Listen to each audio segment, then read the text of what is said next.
टाकीच्या टप्प्याच्या उतारावरती आपण जी झाडं लावलेली आहेत त्यात अबॅकस ब्रिलियंट किड्स अकॅडमीची मुलं काल आली होती. त्यांनी 2 खड्डे खणले होते.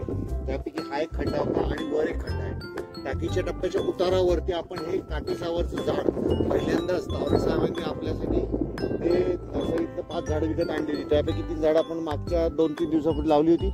आज काटेसावरचं एक झाड आपण लावून घेतलंय आणि दुसरं झाड होतं पांगाऱ्याचं, ते पण झाड आपण लावून घेतले. त्यांनी आणलेली 5 झाडं आपण लावून संपवलेली आहेत. आणि काल ह्या मुलांनी सुंदर त्याला दगड लावून त्याला आळ केलं होतं आणि खड्डा चांगला केला होता. त्या ठिकाणी आपण झाड लावून घेतलेलं आहे. आणि हा टाकीच्या टप्प्याच्या उतारावर समोर वड आहे, करंज आहे, आंबा आहे, इकडे कांचन आहे, आंबा लावलेला आहे, इकडे मोठा करंज आहे आणि देवसावरीचं झाड कडेला आहे. देवसावरीच्या लायनीमध्येच काटेसावरचं झाड आलंय. आपण रोपं तयार केली होती देवसावरीची. हे देवसावर आहे, पानं एकसारखीच आहेत, फक्त ते काटेसावर जे आहे त्याला काटे असतात खोडाला आणि त्या लाल कलरची फुलं तर ती पक्ष्यांसाठी अतिशय चांगली. त्या उद्देशाने आपण हे झाड लावलेलं आहे.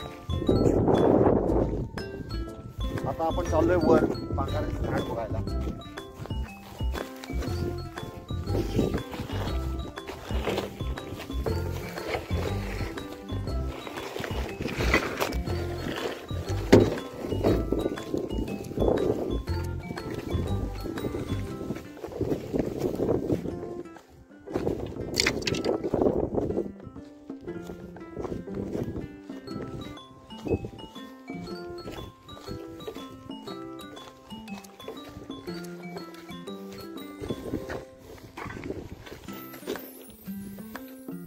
हे पांगाऱ्याचं झाड अतिशय सुंदर झाड आहे. त्याला नवीन नवीन कोंब फुटत आहेत आणि आता तर नक्कीच फुटतील, कारण आपण नगरपालिकेच्या माध्यमातून मिळालेलं खत खाली टाकून त्याला माती टाकून झाड लावलेलं आहे.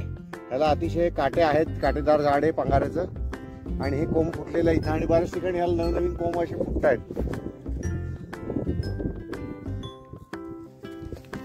हे खाली सुद्धा असे नवीन कोंब फुटत आहेत त्याला. ही 2 झाडं आज आम्ही लावून घेतली पठारावरती. पठाराचं एक साधारण दृश्य अतिशय छान दिसते.